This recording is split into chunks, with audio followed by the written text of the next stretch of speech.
now for more on this story is Shai's fellow actor and longtime friend, Sello Maake KaNcube. Mr. KaNcube, a pleasure to have you on the program despite the circumstances. Now, tributes have been pouring in for the late Patrick Shai, and this truly points to how popular he was and how loved he was by South Africans. Speak to us firstly about how you met the news of his passing and how this has impacted you. Man, thank you very much. I got the news in the morning. I got a call from his son.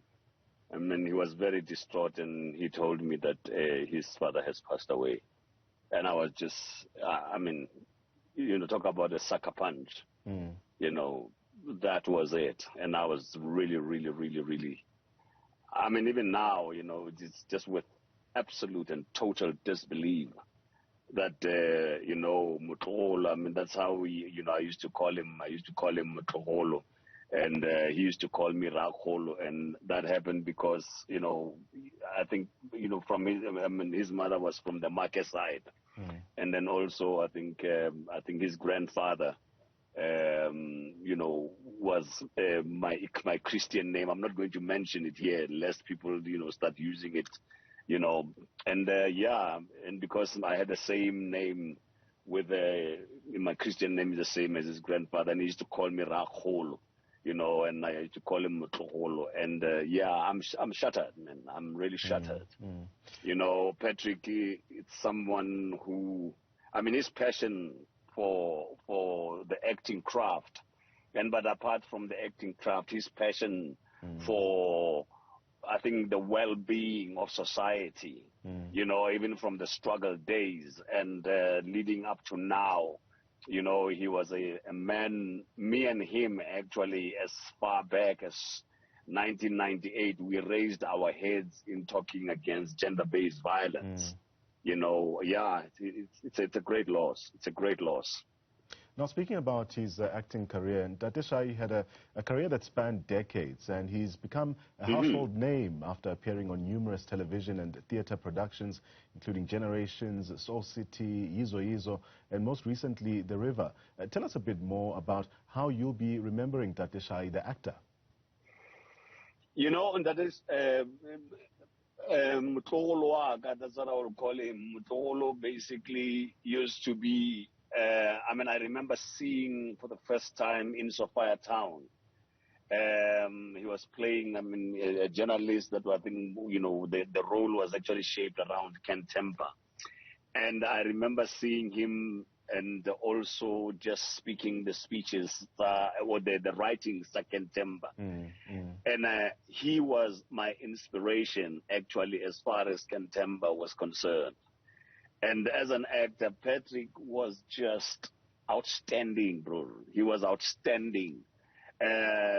He was a marvel to watch, especially on stage. And I remember, I think if I'm not mistaken, television-wise, his rise to fame probably came through the role of Nkwisheng, in Bophelo ke Semphego, which was also somewhere where I actually, before Generation, I think that was the series that gave me, notice in my career. But Patrick as an actor, bro, it is just a pity that our country, in our country, I think, we are kind of caught up in this whole young people newness. But somehow what tends to happen is that young people are growing in a vacuum, and the baton is not passed on from, the predecessors. Now, while his contribution to the South African arts and entertainment industry leaves an indelible mark, he also recently used his profile to promote his activism against gender-based violence. You touched a bit on this a short while ago. Speak to us a bit more about what you observed of this side of Mr. Shai.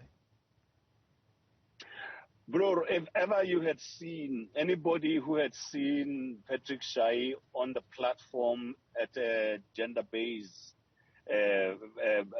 GBV dialogue will tell you about how moving his life experience is and how passionate he was as far as, men, having to, stop toxic masculinity and get rid of toxic masculinity in their lives. He was very, very, very passionate about this, and he didn't mince his word, and hence even his foundation, was called Kulumandot, because he wanted us men, that we should start talking and basically, making sure that we don't bottle things inside. And as we wrap up our conversation, just give us your last remarks regarding how you believe South Africa and even the rest of the continent should be remembering Tate Patrick Shai. Patrick should be remembered as someone who had a passion for life. But beyond that, who had a passion for his community. And I remember one time, I had to come and see him when he had actually joined the march, around his area when people were protesting. I think it was around issues of electricity. Patrick was an activist, both politically and socially. That was actor Sello Maake KaNcube remembering the late Patrick Shai and his contribution to the arts. They're saying that he left an indelible mark and also mentored others as well.